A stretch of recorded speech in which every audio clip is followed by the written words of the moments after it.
नमस्कार मित्रों, स्वागत है आप सभी का पुनः एक बार संगम दक्ष एकेडमी के इस ऑनलाइन मंच पर। मित्रों, आखिरी कक्षा के अंतर्गत हमने स्वर संधि के अंतर्गत वृद्धि संधि का अध्ययन किया था। आज उसी क्रम में हम आगे बढ़ रहे हैं और आज अध्ययन करेंगे यण संधि तथा अयादि संधि का। मित्रों, आज मैं बता दूं कि आज जो यण संधि और अयादि संधि है, इसके समापन के साथ स्वर संधि का भी समापन हो जाएगा। इसके बाद अगली हमारी जो कक्षा आएगी वो अति महत्वपूर्ण रहने वाली है, क्योंकि इन क्लासों के अंतर्गत हमने जाना विस्तृत रूप से कि दीर्घ संधि क्या है, गुण संधि क्या है, वृद्धि यण या फिर अयादि को आज जानेंगे कि क्या है ये, क्यों इनको ये नाम दिए गए हैं और क्या क्या इनके उदाहरण रहने वाले हैं। अगली जो क्लास आने वाली है उसके अंतर्गत आप लोगों को इन स्वर संधि के पांचों भेदों का एक शॉर्ट ट्रिक आपको बताया जाएगा कि आप वृद्धि संधि को किस तरह से आप जो है 1 से 2 सेकंड के अंदर आप शब्द को जो है पहचान सकते हैं कि ये वृद्धि संधि का है, ये गुण संधि का है, ये यण संधि का है। इन पांचों भेदों के आप लोगों को अगली क्लास में जो है ट्रिक बताए जाएंगे। इसके अलावा ध्यान देना, जो स्वर संधि के इन पांचों भेदों के जितने भी अपवाद होंगे वो सारे के सारे अपवाद भी मैं अगली क्लास में जो है लेकर आऊंगा, क्योंकि संधि से जो है ध्यान देना अपवाद संबंधी जो संधि है वो अक्सर पूछे जाती है। तो 2 महत्वपूर्ण विषय अगले क्लास में रहने वाले हैं। एक तो आपको जो है जितने भी अपवाद होंगे आपके स्वर संधि से संबंधित वो अपवाद रखे जाएंगे। दूसरा, इन पांचों भेदों के आप लोगों को शॉर्ट ट्रिक बताई जाएगी। और आज हम यण संधि और अयादि संधि पर अध्ययन कर लेते हैं। मित्रों, इससे पहले हम जान चुके हैं कि दीर्घ स्वर संधि, गुण स्वर संधि और वृद्धि स्वर संधि, तीनों संधियों के जब हम नाम लेते हैं तो इनके साथ स्वर शब्द का हम प्रयोग करते हैं। परंतु आज जब यण संधि और अयादि संधि पढ़ रहे होंगे तो इनके साथ स्वर शब्द का प्रयोग नहीं होगा, यानी कि हम यण स्वर संधि या फिर अयादि स्वर संधि नहीं कहेंगे। ऐसा क्यों नहीं कहेंगे तो ध्यान दीजिएगा, क्योंकि इससे पहले हम स्वर शब्द का प्रयोग इसलिए करते थे जब 2 स्वर आपस में मिलते थे तो इनके योग से या फिर जो विकार होता था वो एक स्वर के रूप में ही होता था। आज हम जानेंगे कि जब 2 स्वर आपस में मिलेंगे तो वो किसी स्वर का निर्माण न करके व्यंजन का निर्माण कर रहे होंगे, इसलिए इन संधि के साथ स्वर शब्द का हम प्रयोग नहीं करेंगे। आइए सबसे पहले जानते हैं यण संधि के बारे में। यण संधि को पढ़ने से पूर्व हम थोड़ा सा जान लेते हैं कि जब हम संस्कृत भाषा या फिर हम मूल भाषा की बात करते हैं तो मूल भाषा के अंतर्गत हमारे पास 3 से 4 ऐसी ध्वनियां होती हैं या ऐसे वर्ण होते हैं य, र, ल, व, जिन्हें ध्यान देना संस्कृत भाषा के अंतर्गत यण वर्ण कहा जाता है। क्या कहा जाता है तो इन्हें कहते हैं हम क्या, यण वर्ण। जब हम संस्कृत भाषा को पढ़ते हैं तो उसके अंतर्गत इन चारों वर्णों को यण वर्ण कहा जाता है। और इन यण वर्णों का जो उच्चारण स्थल होता है, ध्यान देना, ई का उच्चारण स्थल जहां से होगा इसका भी वहीं से होगा। इसके अलावा अगर हम बात करेंगे ऊ का उच्चारण स्थल जहां से होगा व का भी वहीं से होगा। और जहां से री का उच्चारण स्थल होगा री का भी वहीं से होगा। संस्कृत में एक आपका स्वर होता है लरी, तो जहां से लरी का उच्चारण होता है वहीं से लौ का होता है। तो कहने का तात्पर्य यह है कि इन स्वरों से ये व्यंजन बनने वाले हैं, यानी कि ई के बाद कोई अन्य स्वर आएगा तो य बनेगा, री के बाद कोई अन्य स्वर आएगा तो रौ बनेगा, ऊ के बाद कोई अन्य स्वर आएगा तो व बनेगा। क्योंकि हमने हिंदी के अंतर्गत लरी नामक स्वर को जो है स्वीकार नहीं किया, इसलिए लौ की संधि हिंदी में नहीं बनती है। य, र और व की संधि आपको हिंदी के अंतर्गत देखने को मिलेगी, लेकिन लौ की संधि नहीं मिलेगी, क्योंकि जो लरी नामक स्वर है इसको हिंदी में स्वीकारा नहीं गया है। तो आज की जो यण संधि होगी, ध्यान देना, वो य, र और आपकी जो व पर आधारित होगी। तो क्योंकि हम इनको यण वर्ण कहते हैं तो जब भी 2 स्वरों को मिलाने से यण वर्ण बन रहे होंगे तो उसी को यण संधि कहा जाएगा। आइए मित्रों आगे बढ़ते हैं, हम इनका जो है ध्यान देना थोड़ा सा इनके बारे में जानते हैं कि इनके नियम क्या है। तो नियम सीधे साधे से है, ध्यान देना। जैसा कि आपने इससे पूर्व में पढ़ा था कि अ आ के बाद हमने जो है अ आ को रखा था, अ आ के बाद अन्य सभी स्वरों को रखा। फिर हमने जो है ध्यान देना इसके बाद अगर बात करेंगे तो जो हमारे पास ई है, लघु ई हो या फिर दीर्घ ई, अगर इनके बाद कोई भी अन्य स्वर या फिर असमान स्वर आता है तो इन दोनों ई के स्थान पर जो वर्ण बनकर आता है उसे हम य के रूप में देखते हैं। और जब ऊ तथा बड़ा ऊ के बाद कोई भी अन्य स्वर या फिर असमान स्वर आता है तो इनके स्थान पर जो वर्ण बनता है वो व बनता है।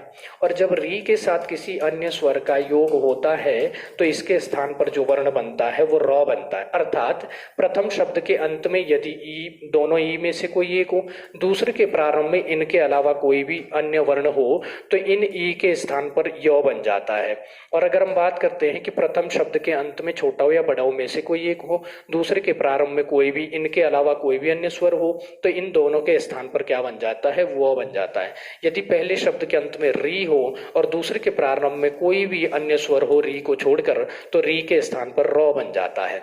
और ये जब भी बनेंगे तो ये मूल रूप से जो है व्यंजन के रूप में बनेंगे, इसलिए इनके साथ हल चिन्ह का प्रयोग होगा। और इस बात का जरूर ध्यान देना कि ये जो य बन रहा होगा ये केवल ई से बनेगा। यहाँ वाला जो स्वर होगा बाद वाला, वो इस य को अपनी मात्रा देगा, यानी कि आ होगा तो या आ का डंडा लगेगा, ए होगा तो ए की मात्रा लगेगी, ठीक है ना। अगर आपका ऊ होगा तो ऊ की मात्रा लगेगी। तो य जो बनेगा वो ई से बनेगा, वो जो बनेगा वो ऊ से बनेगा, और र जो बनेगा वो री से। और जो बाद वाले जो दूसरे शब्द के प्रथम जो वर्ण होंगे या प्रथम स्वर होंगे वो इनको अपनी मात्राएं दे रहे होंगे। तो ये थे नियम आपके जो है यण संधि के। अब इसके बाद हम देखते हैं कि यण संधि के हम उदाहरण की ओर बढ़ते हैं और लेते हैं उदाहरण। जैसा कि ध्यान देना, यहाँ पर आप लोगों को नियम बताए गए कि प्रथम शब्द के अंत में अधि छोटी या बड़ी में से हो, दूसरे शब्द के प्रारंभ में कोई भी अन्य स्वर हो तो फिर इनके स्थान पर य बनता है। प्रथम शब्द के अंत में छोटा हो बड़ा हो में से कोई हो, दूसरे के प्रारंभ में कोई अन्य स्वर हो तो व बनता है। प्रथम शब्द के अंत में यदि री हो और दूसरे के प्रारंभ में कोई अन्य स्वर हो तो इनके ध्यान देना विकार से आपका जो है र बनता है। तो देखते हैं उदाहरण के साथ। जैसे हम प्रथम जो हम उदाहरण ले रहे हैं वो है, ध्यान देना कि जब प्रथम शब्द के अंत में लघु ई हो और दूसरे के प्रारंभ में कोई अन्य स्वर हो तो इस लघु ई का क्या बनेगा, य बन रहा होगा। जैसे उदाहरण ले हम एक जो है, मैंने एक उदाहरण रखा है यहाँ पर। जैसे एक है आपके पास प्रति शब्द और एक यहाँ पर है एक शब्द।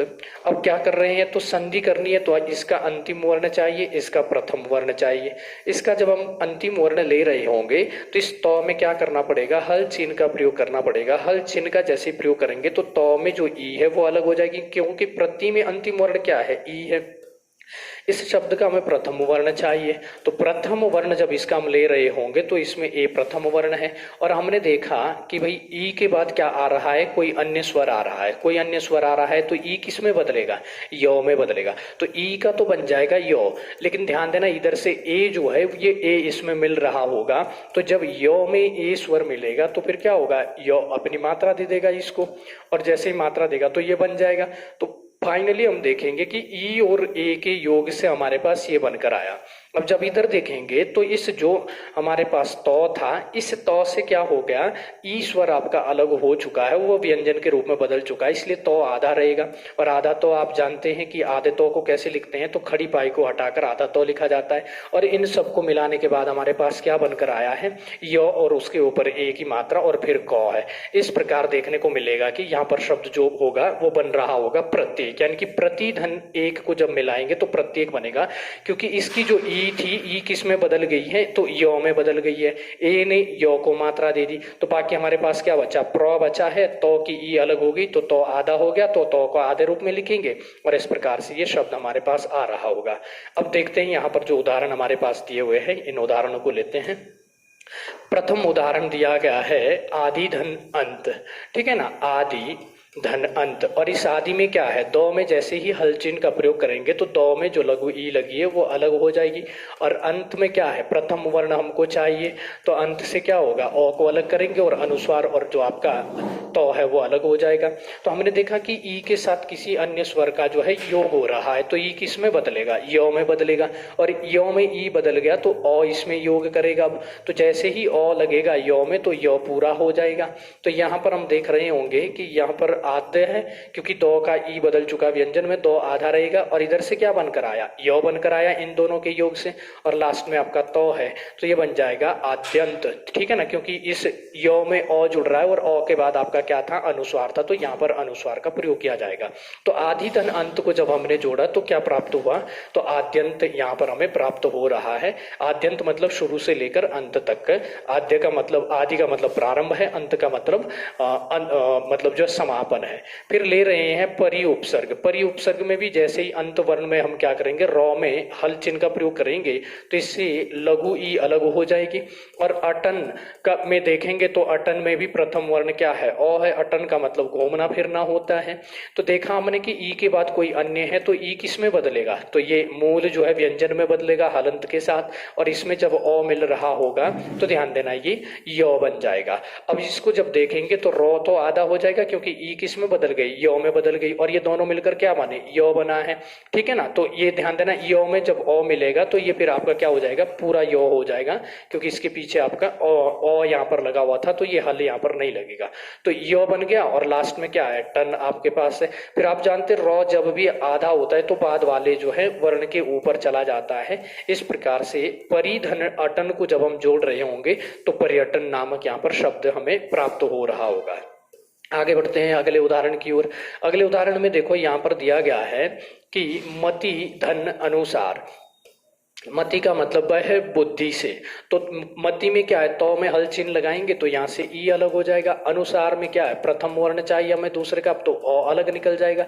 फिर वही स्थिति है कि भाई जैसे ही हमने देखा कि ई के बाद कोई अन्य है तो ई य में बदलेगा, और इसमें जब अ मिलेगा तो य पूरा हो जाएगा।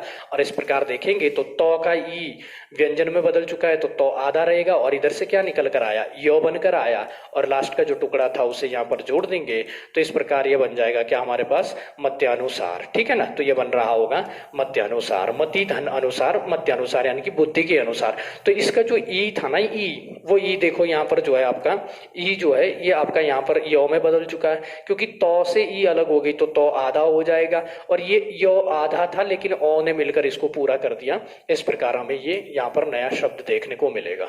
आइए अगले उदाहरण की ओर बढ़ते हैं। अगला हमारे पास उदाहरण है ऊपरी। ऊपरी ध्यान देना आपका उपसर्ग है, और ऊपरी में जैसे ही हम देखेंगे तो यहाँ पर हल चिन्ह लगाएंगे तो यहाँ से ई अलग हो जाएगा, और उक्त में क्या हो जाएगा, ऊ हमें प्रथम वर्ण अलग प्राप्त हो जाएगा।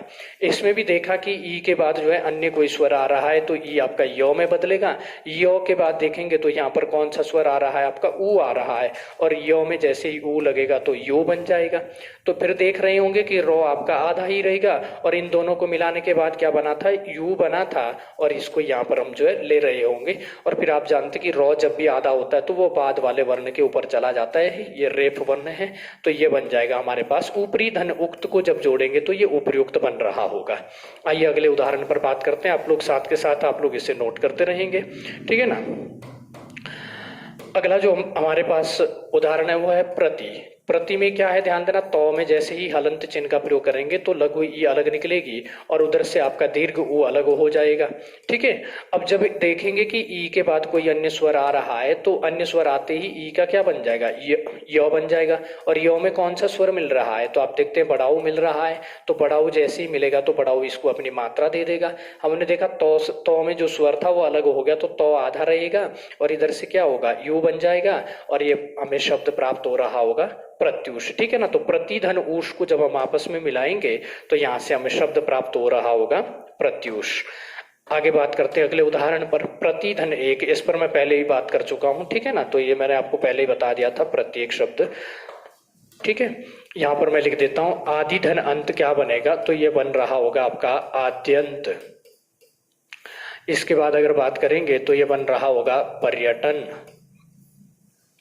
ये बन रहा होगा, ठीक है ना, इसका बनेगा क्या आपका मत्यानुसार। मत्यानुसार, मति धन अनुसार यानी कि मत्यानुसार, और ऊपरी धन उक्त बन जाएगा उपयुक्त। प्रतिधन उष बन जाएगा प्रत्युष, और प्रतिधन एक बन जाएगा प्रत्येक। तो ये इसके उदाहरण हमने देखे कि किस तरह से संधि हुई। आगे देखेंगे कि बड़ी ई के बाद जब अन्य स्वर आता है तो किस प्रकार से य बनता है। तो यहाँ पर बड़ी ई के बाद पहला शब्द हमारे पास है देवी। देवी में जैसे ही वो में हम क्या करेंगे, हल चिन्ह का प्रयोग करेंगे तो बड़ी ई अलग हो जाएगी। और अर्पण में क्या है, प्रथम वर्ण अ है, और इसको टुकड़े को अलग लिखेंगे। अर्पण का मतलब होता है देना या समर्पित करना, ठीक है। और ध्यान देना ई के बाद देखा अन्य स्वर है तो ई बदलेगा किसमें, य में, और य के साथ फिर कौन सा स्वर मिल रहा है ओ, तो ओ क्या करेगा, यो को पूरा कर देगा। तो यहां से देखेंगे दे, वो का जो ई था वो आपका व्यंजन में बदल चुका है, इसलिए वो आधा रहेगा। और इन दोनों के मिलाने से क्या रिजल्ट निकला है, यो निकला है। तो इस प्रकार हमें क्या मिल रहा होगा, दिव्य अर्पण, यानी कि देवी को जो अर्पण किया जाता है, ठीक है ना, देवी को जो चढ़ावा दिया जाता है उसी को दिव्य अर्पण कहा जाता है। आगे देखेंगे मही धन आधार, मही मतलब पृथ्वी, हौ में जैसे ही हलंत लगाएंगे तो ये बड़ी ई अलग हो जाएगी और आधार का क्या हो जाएगा, आ अलग हो जाएगा। इस प्रकार देखेंगे कि हमारी जो लघु दीर्घ ई थी इसके बाद अन्य स्वर आया है तो इसलिए इसका यो बन जाएगा, और इसमें जब आ स्वर जुड़ रहा होगा तो इस यो का क्या बनेगा, या बन जाएगा। तो हौ तो आधा रहेगा क्योंकि हौ में ध्यान देना क्या नहीं है, स्वर इसका जो है हट चुका है। तो इस प्रकार हम देखेंगे यहाँ से जो बनकर आ रहा होगा वो या आएगा, ठीक है ना, और ये हो जाएगा मयाधार, ठीक है ना, मयाधार। तो महीधन आधार को जब जोड़ रहे होंगे तो हौ, क्योंकि हौ का जो आपका स्वर था वो व्यंजन में बदल चुका है इसलिए हौ आधा रहेगा, और यो में जैसे ही आ जुड़ेगा तो ये या बनेगा। और ध्यान देना हौ क्योंकि गोल वर्ण है, इसको आधा लिखने के लिए क्या करना पड़ता है, तो हल चिन्ह का प्रयोग करना पड़ता है। आगे बढ़िए, अगला उदाहरण लेंगे। तो अगला उदाहरण है स्त्री धन उपयोगी। तो स्त्री में देखेंगे तो जो आपका त्रौ है इसमें जैसे ही क्या करेंगे, हम हल चिन्ह लगाएंगे तो इसका जो बड़ी ई है वो अलग हो जाएगा। उपयोगी में प्रथम वर्ण पौ है, इसको अलग करेंगे। ई के बाद अन्य स्वर था इसलिए ई से क्या हो जाएगा, यो बनेगा, और यो में जब छोटा ऊ मिलेगा तो ये अपनी मात्रा यो को देगा। और फिर देख रहे होंगे हम कि स्त्री आपका जो स्त्रो जो शब्द है ये आधा रहेगा और यहाँ से यो निकल कर आएगा और फिर ध्यान देना ये शब्द बन रहा होगा, ठीक है ना। तो स्त्र उपयोगी ये बन रहा होगा। तो इसको जब हम देखते हैं, क्योंकि इस स्त्रो में क्या है, आधा तो है, ठीक है ना, और फिर रॉ है, और रॉ भी यहाँ पर ध्यान देना आधा है क्योंकि हल चिन्ह का प्रयोग किया जा रहा है, और जो रॉ आधा है वो अपने बाद वाले के ऊपर चला जाता है। तो इस प्रकार से इस शब्द को लिखा जाएगा, ठीक है ना, स्त्र उपयोगी इस तरह से लिखा जाएगा इसको। आगे अगर बात करें हम अगले उदाहरण पर, तो आप लोगों को ध्यान देना, खुद भी जो है साथ के साथ थोड़ा प्रैक्टिस करते रहनी है। देवी शब्द आया फिर, तो देव, इसमें देवी में जैसे हल चिन्ह लगाएंगे तो बड़ी ई अलग हो जाएगा। ऐश्वर्य जो ईश्वर से बना हुआ है तो इसको अलग करेंगे, और ई, बड़ी ई के बाद जैसे ही अन्य आएगा तो ये यो बनेगा, और इसमें जब आई का प्रयोग करेंगे, आई जुड़ रहा होगा क्योंकि ये आई है, ध्यान देना, तो आई की मात्रा जुड़ रही होगी। दे है और वो आधा हो जाएगा, यहाँ से निकल के आया है, यहाँ से निकल कर ये आया है और ये बन जाएगा देवैश्वर्य, ठीक है ना। तो देवी धन ऐश्वर्य को जब जोड़ेंगे तो देवैश्वर्य यहाँ पर प्राप्त हो रहा होगा, ठीक है ना। तो इस प्रकार से हमने देखा कि ये हमें जो है ये सारे उदाहरण हमने कवर कर लिया है। इसके बाद जब हम आगे बढ़ते हैं तो दूसरा आता है यदि ऊ के बाद कोई अन्य स्वर आए। अभी देखा हमने कि यदि प्रथम शब्द के अंत में लघु ई या दीर्घ ई हो और उसके बाद कोई अन्य स्वर आए तो लघु ई हो या दीर्घ ई दोनों का यो बनता है, और जब बाद वाले शब्द के प्रारंभ में जो भी स्वर होगा वो उस यो को अपनी मात्रा दे देता है। तो यहाँ पर हमने ये देखा। इसके पश्चात अगर हम बात करेंगे ऊ की, तो स्थिति क्या है, पहले शब्द के अंत में यदि ऊ है, दूसरे शब्द के प्रारंभ में यदि आपका कोई भी अन्य स्वर है तो ऊ का क्या बन जाता है, वो बन जाता है। तो जैसे हमने देखा तनु, तनु में हम जैसे ही हल चिन्ह का प्रयोग करेंगे तो इससे आपका जो ऊ है, ध्यान देना, वो अलग हो जाएगा। ऊ क्या हो जाएगा, अलग हो जाएगा। और अंगी में क्या है, अ प्रथम वर्ण है, उसके बाद अनुस्वार है और फिर की है। हमने देखा कि ऊ के बाद कोई अन्य स्वर आ रहा है तो ऊ किस में बदलेगा, वो में बदल जाएगा, और फिर उसके बाद जब इसमें अ मिल रहा होगा तो वो पूरा हो जाएगा, और साथ ही ये अनुस्वार इसके ऊपर जुड़ रहा होगा तो ये बिंदु भी यहाँ लग जाएगा। फिर हम देखेंगे नौ आधा है क्योंकि इसका जो ऊ था वो परिवर्तित हो गया एक व्यंजन के रूप में, और यहाँ से जो रिजल्ट निकल कर आया वो ये आया। तो इस प्रकार हम इसे कहेंगे क्या, तनवंगी, यानी कि तनु धन अंगी को जब जोड़ रहे होंगे तो तनवंगी बन रहा होगा। आइए आगे बढ़ते हैं, अगला उदाहरण लेते हैं। अगले उदाहरण में देखते हैं कि क्या है, गुरु है। गुरु में ध्यान दीजिएगा हमेशा छोटा ऊ का प्रयोग किया जाता है, और रॉ में जैसे ही हल चिन्ह लगाएंगे तो ये छोटा ऊ अलग हो जाएगा, और दूसरे शब्द का प्रथम जो वर्ण है वो आ है। हमने जाना है कि ऊ के बाद कोई भी अन्य स्वर आता है तो ऊ आपका जो है वो में बदल जाता है, और वो में जैसे ही बदलेगा तो बाद में इधर से जो आ रहा आ ये इसमें जुड़ेगा तो ये वाह बन जाएगा, वाह। फिर यहाँ पर देख रहे होंगे हम रॉ आधा रहेगा क्योंकि ऊ व्यंजन में बदल चुका है, और यहाँ से जो रिजल्ट निकल कर आया दोनों के मिलने से, वो वा बना है। और ये इस तरह से हम देख रहे होंगे गुर्वादेश, गुर्वादेश, ठीक है ना। लेकिन आप जानते हैं कि जब रॉ आधा होता है तो वो बाद वाले वर्ण के ऊपर चला जाता है। इस प्रकार से जो शुद्ध रूप में लिखा जाएगा वो गुर्वादेश इस तरह से लिखा जाएगा। तो गुरु धन आदेश को हम लिख रहे होंगे गुर्वादेश इस प्रकार से, ठीक है ना। इसके बाद आगे बढ़ते हैं, अगला उदाहरण लेते हैं। अगले उदाहरण में है धातु, और धातु में भी क्या है, तो में जैसे ही हल चिन्ह लगाएंगे तो छोटा वो अलग हो जाएगा और इक का प्रथम जो वर्ण है जो लघु ई है वो अलग हो जाएगा। ऊ के बाद अन्य है इसलिए वो बन जाएगा, और इसमें जैसे ही हम छोटी ई का प्रयोग करेंगे तो ये वी बन जाएगा।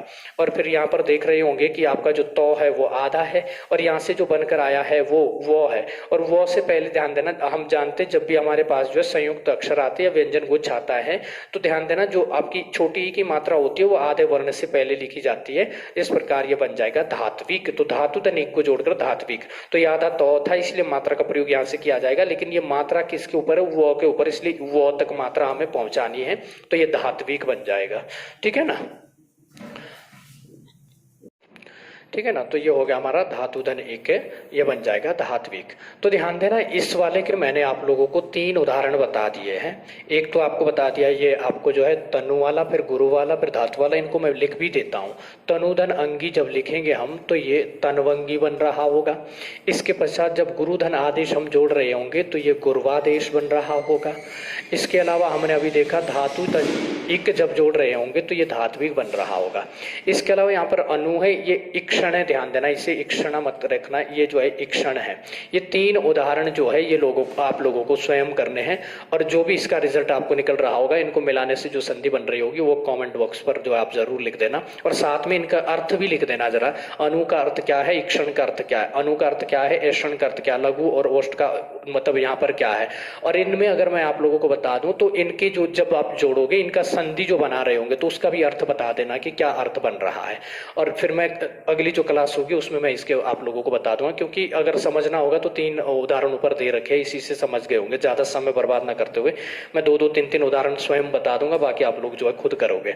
इसके बाद है पहले शब्द के अंत में बढ़ा हुआ है, दूसरे के प्रारंभ में ध्यान देना कोई अन्य स्वर है तब भी वो बन रहा है। तो जैसे हमने देखा वधु है, ध्यान देना वधु, तो वधु में आप देखोगे तो बढ़ाऊ का प्रयोग किया जाएगा, तो वधु में क्या होगा, बढ़ाऊ का प्रयोग। तो जैसे ही धौ में हल चिन्ह का प्रयोग करेंगे तो यहाँ से बढ़ाऊ निकल कर आएगा। और अर्थ में अगर देखेंगे तो प्रथम वर्ण आपका अ है, और फिर हमने देखा कि भाई ऊ के बाद कोई अन्य स्वर आ रहा है तो ऊ व में बदलेगा और यहाँ से अ जुड़ेगा तो वो पूरा हो जाएगा।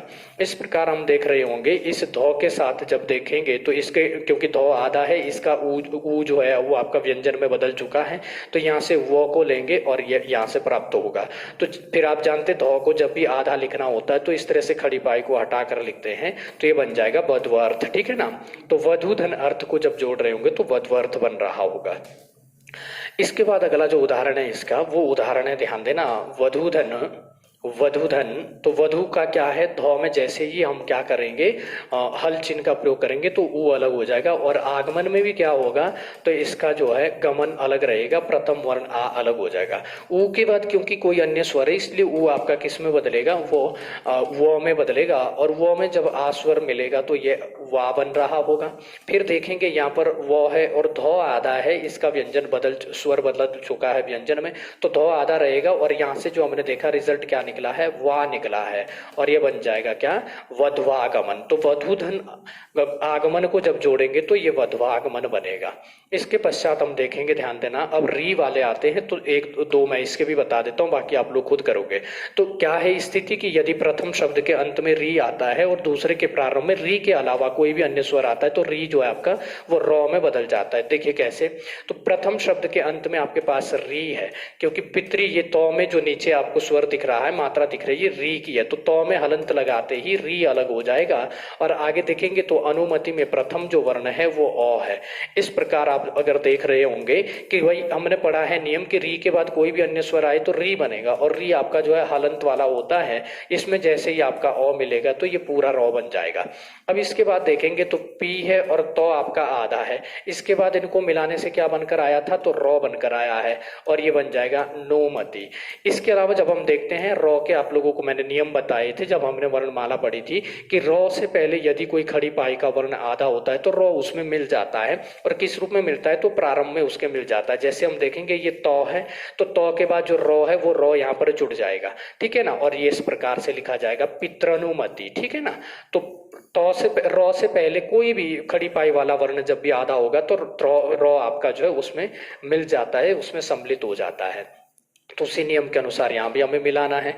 एक और उदाहरण लेता हूँ यहाँ से, बाकी आप लोग खुद करोगे। इसके बाद जैसे देखो हमारे पास शब्द है मातृ, तो तौ से जैसे ही हम तौ में जैसे ही हल चिन्ह लगाएंगे तो री यहाँ से अलग हो जाएगा। आज्ञा का जो है प्रथम वर्ण हमें चाहिए तो आ अलग हो जाएगा, और इसके पश्चात जब देखेंगे कि री के बाद कोई भी अन्य स्वर आएगा तो री का रॉ बनेगा, और रॉ में जब आ मिल रहा होगा तो रा बनेगा। फिर हम देखेंगे यहाँ पर तौ आधा है क्योंकि इसका जो स्वर था वो व्यंजन में बदल चुका है, और रॉ में आ मिल चुका है तो ये रा बन चुका है, और यहाँ से क्या बनेगा, ज्ञा आएगा। फिर मैंने कहा कि रॉ से पहले जब भी कोई आधा होगा खड़ी पाई वाला वर्ण तो रॉ इसमें मिल जाएगा, और आप रॉ के साथ जानते हैं आ की मात्रा है तो रॉ के पीछे आ की मात्रा भी लगेगी, और ये उच्चारण भी होगा मात्राज्ञा, यानी कि तौ में ये आ नहीं है, रॉ में ही पढ़ा जाएगा मातराज्ञा, तो मात्राज्ञा बनेगा। तो इस प्रकार से दो उदाहरण मैंने इसके भी आपको बता दिए हैं। बाकी के जो दो उदाहरण है वो आप लोगों को खुद करने हैं, और आप लोग जो है ध्यान देना इसको अभ्यास के तौर पर करोगे, और कमेंट बॉक्स में आप लोग लिखोगे कि क्या इसकी आपकी संधि बन रही है। आगे हम जब बढ़ेंगे तो इसके बाद हमारे पास आती है अब अयादि संधि, क्योंकि यण संधि के अंतर्गत हमने देखा कि ई के बाद कोई अन्य स्वर तो य, उ के बाद अन्य स्वर तो व, और जो री के बाद अन्य स्वर तो रॉ बनता है। अब इसके बाद आती है अयादि संधि। अयादि संधि का नाम इसलिए अयादि है क्योंकि इसके प्रारंभ में अय आय औ आव इस तरह के शब्द आपको देखने को मिलेंगे, इसलिए इसे अयादि संधि कहते हैं। आइए समझते हैं कि क्या कहता है। ध्यान दीजिएगा, जब भी आप देखोगे कि ए प्रथम शब्द के अंत में ए हो और दूसरे के शब्द के प्रारंभ में कोई भी अन्य वर्ण हो तो इस ए का जो बनता है वो अय बन जाता है, अ और आधा यो। दूसरी स्थिति है यदि प्रथम शब्द के अंत में आई होता है और दूसरे के प्रारंभ में कोई अन्य वर्ण होता है तो इस आई का जो बनता है वो आय बन जाता है। तीसरी अगर हम बात करें कि प्रथम शब्द के अंत में यदि ओ होता है और दूसरे के प्रारंभ में कोई भी अन्य स्वर होता है तो इस ओ का जो बनता है वो अव बनता है। और चौथी बात है कि यदि प्रथम शब्द के अंत में आउ होता है और दूसरे के प्रारंभ में कोई अन्य होता है तो फिर ये आव में बदल जाता है। तो ये नियम है हमारे। पहले शब्द के अंत में अगर ये तीन चारों में से कोई एक दिखे और दूसरे के प्रारंभ में कोई भी अन्य हो तो ये इसमें बदलेगा, ये इसमें बदलेगा, ये इसमें बदलेगा और ये इसमें बदलेगा। तो ये नियम थे इनके जो है अयादि संधि के। आइए अब इनके हम एक एक दो उदाहरण लेते हैं फिर आगे बढ़ते हैं। देखो जैसे कि हमने यहाँ पर लिखा हुआ है कि दो स्वरों के योग से होने वाले विकार यदि मतलब दो स्वर जब आपस में मिलेंगे और उनके मिलने से जो विकार है वो इन चारों में से किसी भी एक रूप में अगर आपको देखने को मिलेगा तो उसी को अयादि संधि कहते हैं। ए के बाद अन्य स्वर तो अय है, आई के बाद अन्य तो आय है, ओ के बाद अन्य तो अव है और आव के बाद अन्य तो अव है। और देखते उदाहरण इसके कि क्या कहते हैं उदाहरण। तो पहला ही जो हमारे पास है वो है ए के बाद अन्य स्वर तो अय बनेगा। जैसे पहला ही हमने उदाहरण लिया है नौ है, ने है और ने के बाद ध्यान देना अन है। तो नौ में जैसे ही हल चिन्ह का प्रयोग करेंगे तो इससे ए निकल रहा होगा और दूसरे शब्द के प्रारंभ में हमने देखा अ है। नियम कहता है कि यदि ए के बाद कोई भी अन्य स्वर आएगा तो ए का क्या बनेगा, अय बन रहा होगा, ठीक है ना। और जैसे ही ए का अय बनेगा तो बाद में देखो अ स्वर आ रहा है तो अ इसमें मिल जाएगा और अ के मिलते ही क्या होगा, य पूरा हो जाएगा क्योंकि य आधा था उसमें अ इधर से आके मिल गया तो ये पूरा हो गया। अब नौ तो हमारे पास आधा है क्योंकि इसका जो ए था वो किस में बदल गया, अय में बदल गया। और इनको मिलाने के बाद हमें क्या प्राप्त हुआ, तो यहाँ से अय प्राप्त हुआ और लास्ट में कौन सा टुकड़ा है, तो नौ है। ध्यान देना यहाँ पर। तो जब आधे नौ में ओ मिल रहा होगा तो नौ पूरा हो जाएगा, यो पहले पूरा हो चुका है यहाँ पर और नौ। तो इस प्रकार हमें जो शब्द मिल रहा होगा ने धन अन मतलब ने धन अन को मिलाकर जो शब्द बनेगा वो ध्यान देना नयन बन रहा होगा। आइए दूसरा उदाहरण लेते हैं। इसका दूसरा उदाहरण है इसमें कि आपके पास शे शब्द है, ध्यान देना शे धन अन्न। अब इसमें भी क्या है, इस शौ का जो अंतिम वर्ण है तो शौ में हल लगाते ही ए अलग हो जाएगा और अन का ओ अलग हो जाएगा। हमने देखा कि ए के बाद अन्य स्वर आ रहा है तो ए किस में बदलेगा, अय में बदलेगा, और ए के अय में बदलते ही इसमें ओ जैसे ही मिलाएंगे तो यो पूरा हो जाएगा। इसके बाद देख रहे होंगे कि शौ आधा है और इनको मिलाने के बाद अय बना है और अंत में जो टुकड़ा है वो 9 बचा है। शौ में जैसे ही ओ मिलेगा तो शौ पूरा हो जाएगा और इसका यो आ जाएगा, इधर से 9 मिल जाएगा। तो शे धन अन को जब हम मिला रहे होंगे तो शयन हमें शब्द प्राप्त हो रहा होगा। ये इसका दूसरा उदाहरण था, ध्यान देना। आगे बढ़ते हैं। इसके बाद ध्यान देना, इसका आप लोगों ने खुद करना है। इसके बाद बढ़ते हैं, यदि पहले शब्द के अंत में आई हो और दूसरे के प्रारंभ में कोई अन्य स्वर हो तो आय बनता। ऊपर अय बन रहा था अय और यहाँ पर आय बनेगा। देखो कैसे, जैसे शब्द है हमारे पास गे धन अक, तो ध्यान देना गौ में क्या है, गौ से जैसे ही हल लगाएंगे 2 मात्राएं ऊपर, इसका मतलब कौन से स्वर है, यहाँ पर आई स्वर है और दूसरे के प्रारंभ में कौन है, ओ है। और इसका जब हम योग कर रहे होंगे तो हम देखेंगे कि आई के बाद अन्य स्वर आते ही आय बनता है, आय। और आय में जब ओ मिल रहा होगा तो इस ओ के कारण ये यो क्या हो जाएगा, ये पूरा हो रहा होगा। इधर गौ आधा था और इधर इन दोनों को मिलाकर क्या बना, आय बना है और उधर से कौ मिलेगा। फिर आप देखोगे कि गौ में जैसे ही आ मिलेगा तो गा बनेगा और यो और कौ, इस प्रकार हमें शब्द प्राप्त हो रहा होगा क्या, गायक। यानी कि गे धन अक को मिलाकर क्या बनता है, गायक। क्योंकि यहाँ पर गौ में आई था, आई का क्या बन जाता, आय है। आय में जैसे ही ओ स्वर मिलेगा तो ये आय बन जाएगा और गौ में ये आ मिलते ही आपका गा बन जाएगा और फिर ध्यान देना आपका यो और को आएगा तो गायक बन जाएगा। इसके बाद आगे बढ़ते हैं, अगला उदाहरण लेते हैं। अगले उदाहरण पर चलते हैं, ध्यान देना। एक उदाहरण यहाँ से और ले लेता हूँ, बाकी बाद वाले को आप खुद, ये वाला मैं आप लोगों के लिए छोड़ता हूँ, ठीक है ना, क्योंकि इसी के जैसा एक आपसे करवा रखा है। ये नए वाला मैं बता देता हूँ आपको। ने धन ई का, तो ने धन ई का में जब हम देखेंगे तो 9 में हल चिन्ह लगाते ही आई अलग होगा और दूसरे के दूसरे का जो प्रथम स्वर है वो ई है, ई को अलग करेंगे। आई के बाद जैसे ही अन्य स्वर आएगा तो इसमें आय जुड़ रहा बन रहा होगा और आय में जब हम छोटी ई जोड़ रहे होंगे तो आप देख रहे होंगे आ और यो में छोटी ई को के जुड़ते ही आई बन रहा होगा। तो 9 आपके पास आधा है और इनको मिलाने के बाद क्या बना है, आ बना है और आ ई, यो में छोटी ई और लास्ट में क्या है, का वर्ण है। तो 9 में जैसे ही आ जुड़ रहा होगा तो ये ना बनेगा और उसके बाद ई है और इधर से का आएगा तो ये नायिका बन जाएगा। यानी कि ने धन ई का बराबर आपका क्या बन जाएगा, नायिका बन जाएगा। ठीक है ना, तो ये आप लोगों को ये भी समझ में आ गया होगा। इसके बाद अब मैं आगे जो बढ़ रहा हूं तो ध्यान देना, एक इन दोनों में से करवा देता हूं, बाकी एक आप खुद करोगे इसका भी। तो मैं उदाहरण ले रहा हूं इनमें से, जैसे मैंने लिया है वी धन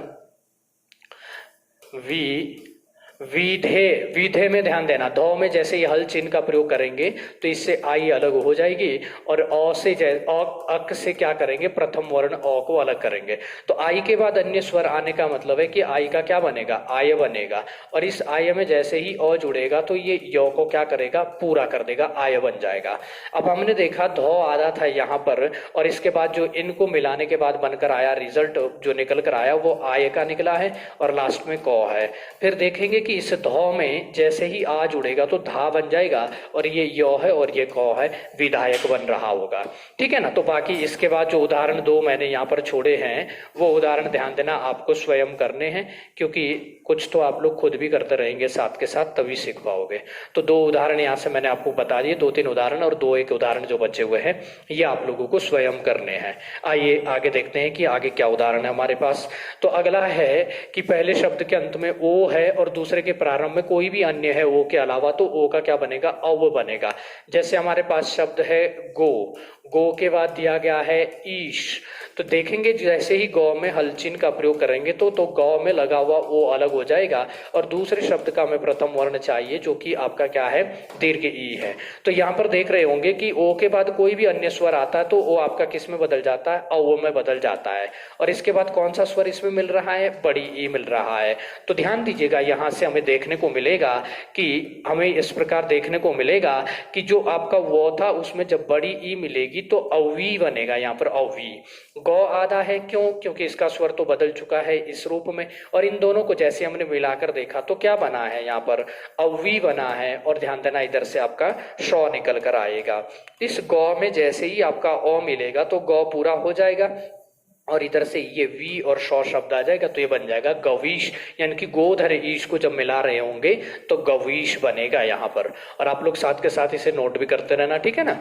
आइए जरा आगे देखते हैं, एक और उदाहरण लेते हैं इसका। जैसे हमारे पास है पो, पो में ध्यान देना ओ है और फिर आपका इत्र है। तो हम देखेंगे कि पो में हलचीन का प्रयोग करेंगे तो इसका ओ अलग हो जाएगा, और इत्र से क्या करेंगे, प्रथम वर्ण अलग लेंगे ई, और त्रो को लास्ट में रहने देंगे। हमने देखा ओ के बाद कोई अन्य स्वर आया तो ओ किस में बदलता, अव में बदलता है। जैसे इसमें छोटी ई जुड़ेगी वो में तो ये अवी हो जाएगा।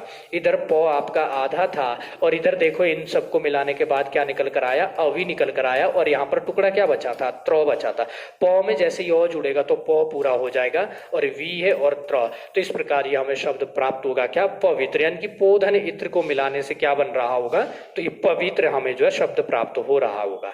तो इस प्रकार से इसके भी आप लोग उदाहरण जो है ध्यान देना। इसके मैंने 2 उदाहरण आपको बता दिए हैं, इधर वाले दोनों उदाहरण मैंने आपको बता दिए हैं, और बाकी के जो इधर वाले 2 उदाहरण हैं वो आप लोग स्वयं करोगे। इसके अलावा अगर कोई भी आप लोगों को दिक्कत होती है, कोई भी आपको कई किताबों में मिलता है, कहीं भी आपको कोई भी शब्द मिलता है संधि से संबंधित, बशर्ते है कि आप अभी फिलहाल जो है स्वर संधि से संबंधित ही शब्द पूछना, अगर कहीं आपसे बन नहीं रहे हैं तो, क्योंकि व्यंजन और विसर्ग अभी हमने पढ़ी नहीं है तो इसलिए वहां के अभी मत पूछना, क्योंकि जब तक उसको नियम नहीं पढ़ोगे तब तक समझ में नहीं आ पाएगा। तो इसलिए स्वर संधि से संबंधित जो भी होंगे आप लोगों को जहां भी समस्या होगी वो पूछते रहना आप लोग, मैं आप लोगों को जवाब दूंगा। ये पहले शब्द के अंत में यदि आव आएगा, दूसरे के प्रारंभ में आव के अलावा कोई भी अन्य आएगा तो आव का आव बनेगा। शब्द लिया है पौ और इसके बाद है अन्न। तो जैसे ही देखा कि पहले शब्द के का अंतिम वर्ण हमको चाहिए तो पौ में हमको हल लगाना पड़ेगा, आऊ इससे अलग निकलेगा, और दूसरे का प्रथम चाहिए तो अ अलग हो जाएगा।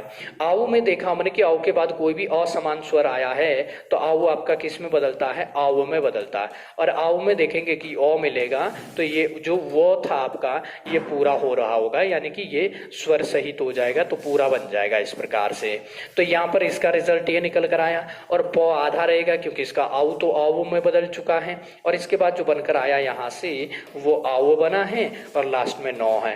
पौ में जब आ जुड़ेगा तो पा बनेगा, यहाँ से वो आएगा, यहाँ से नौ आएगा, और ये बन रहा होगा क्या, पावन। यानी कि पौधन अन्न को जब आपस में जोड़ेंगे तो यहाँ पर पावन की संधि हो रही होगी या पावन शब्द बन रहा होगा।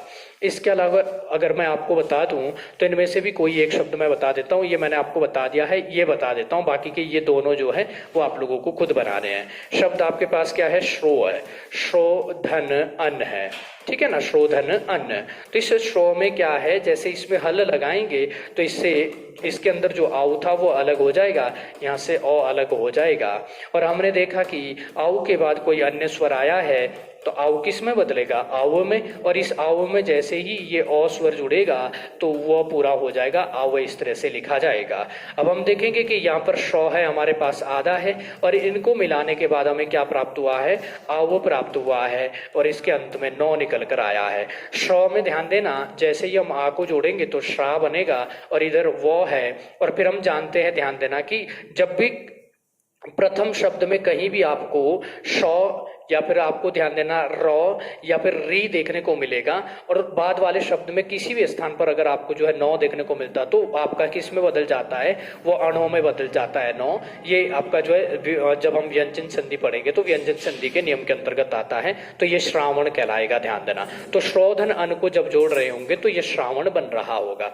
इस प्रकार से हमने देखा कि आज जो है आपके यण संधि और अयादि संधि से संबंधित जितने भी नियम थे या फिर इनसे संबंधित जितने भी उदाहरण थे वो यहाँ पर रखने का प्रयास किया है। इसके अलावा आप लोगों के पास कोई भी उदाहरण होंगे तो मैं बार बार कह रहा हूँ कि आप लोग जो है अपने उदाहरण को कमेंट बॉक्स में जरूर रखिएगा। और इस प्रकार आपकी जो स्वर संधि के 5 भेद है वो समाप्त होते हैं। अगली क्लास मैंने आप लोगों को बता दी है कि जितने भी स्वर संधि से संबंधित अपवाद होंगे उनको लेकर आऊंगा। इसके अलावा स्वर संधि के 5 भेदों के जो शॉर्ट ट्रिक होंगे वो ध्यान देना मैं अगली क्लास में आप लोगों को देने वाला हूँ। तो अगली क्लास जो है महत्वपूर्ण रहने वाली है। तब तक के लिए आप लोग जो है देखते रहिए और जुड़े रहिए हमारे जो है संगम दक्ष के मंच से। धन्यवाद।